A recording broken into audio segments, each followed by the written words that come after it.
কোনোভাবে প্রমাণ না করতে পারতেছি কাগজ কলমে, ততক্ষণ পর্যন্ত আমার ব্যানারে আমি শহীদ হাদি চত্বর লিখব না। এবং এটা ইনশাল্লাহ খুব তাড়াতাড়ি হয়ে যাবে। আমরা সরকারকে অবশ্যই সরকারকে বলবো, সরকারের উপর প্রেশার ক্রিয়েট করব যেন এই চত্বরটাকে শহীদ হাদি চত্বর নামকরণ করা হয়। ইনসাফের আন্দোলন বাংলাদেশ এটা নতুন একটা বন্দোবস্ত, নতুন সার্বভৌমত্ব রক্ষার একটা ইয়ে।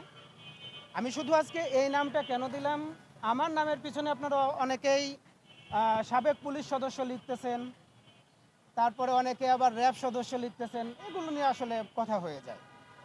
আমি গত 7 বছর ধরে একটা জিনিস দাঁড় করানোর চেষ্টা করেছি, আমি একা যখন চলতে শিখব তখন আমার পিছনে আমি যদি আদর্শ দাঁড় করাতে পারি, আমার পিছনে এমন কিছু মানুষ চলে আসবে যে মানুষগুলো 100 জন হইলেই 1000 মানুষের সমপরিমাণ হয়ে যাবে। দেখেন হাদি ভাই একা চলতো, আপনারা দেখেছেন।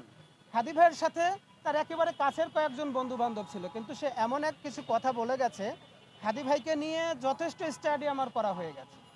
উনি যে কথাগুলো বলে গেছে, আমার মনে হয় গত 50 বছরে স্বাধীনতার পরবর্তী সময়ে আমাদের কালচারাল যে স্ট্রাকচারটা উনি ওনার কথার মাধ্যমে দাঁড় করিয়ে গেলেন, কালচারাল ফ্যাসিস্টের বিরুদ্ধে যে কথাগুলো দাঁড় করিয়ে গেলেন, আমাদের মনে হয় আর কারো কাছ থেকে এটা শোনার দরকার নেই, আমরা মনে হয় পেয়ে গেছি।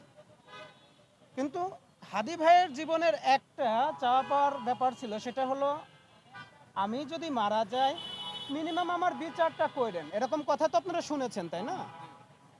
আমরা কি করলাম, যে বিচারটা চেয়েছিলাম, আমাদের ভিতর অনেকেই বলেছে যে হাদি ভাইয়ের যদি কিছু হয় আমরা এই সরকারকে ফেলে দিব, হাদি ভাইয়ের যদি কিছু হয় আমরা কফিন ছিঁড়ে শপথ করব আগামীর বাংলাদেশ, ইনসাফের বাংলাদেশ না গড়া পর্যন্ত।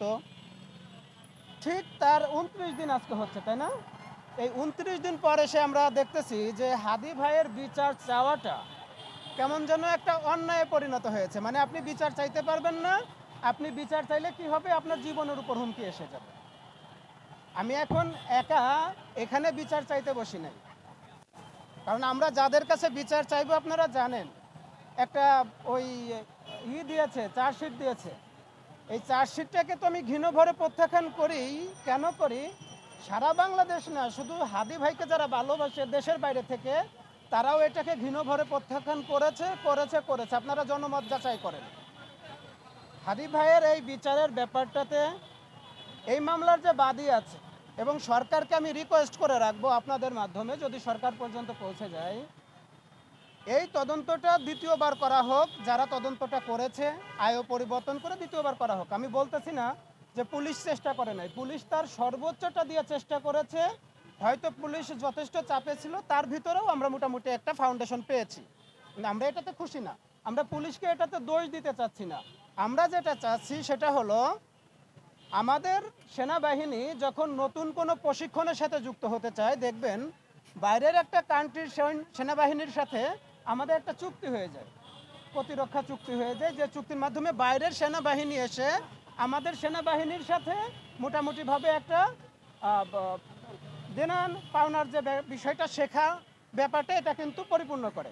আমি চাইবো হাদি ভাইয়ের এই ব্যাপারটা অনতিবিলম্বে যত দ্রুত সম্ভব আমাদের বাইরের কান্ট্রি থেকে যারা তদন্তে পারদর্শী এরকম 10 অথবা 15 সদস্যের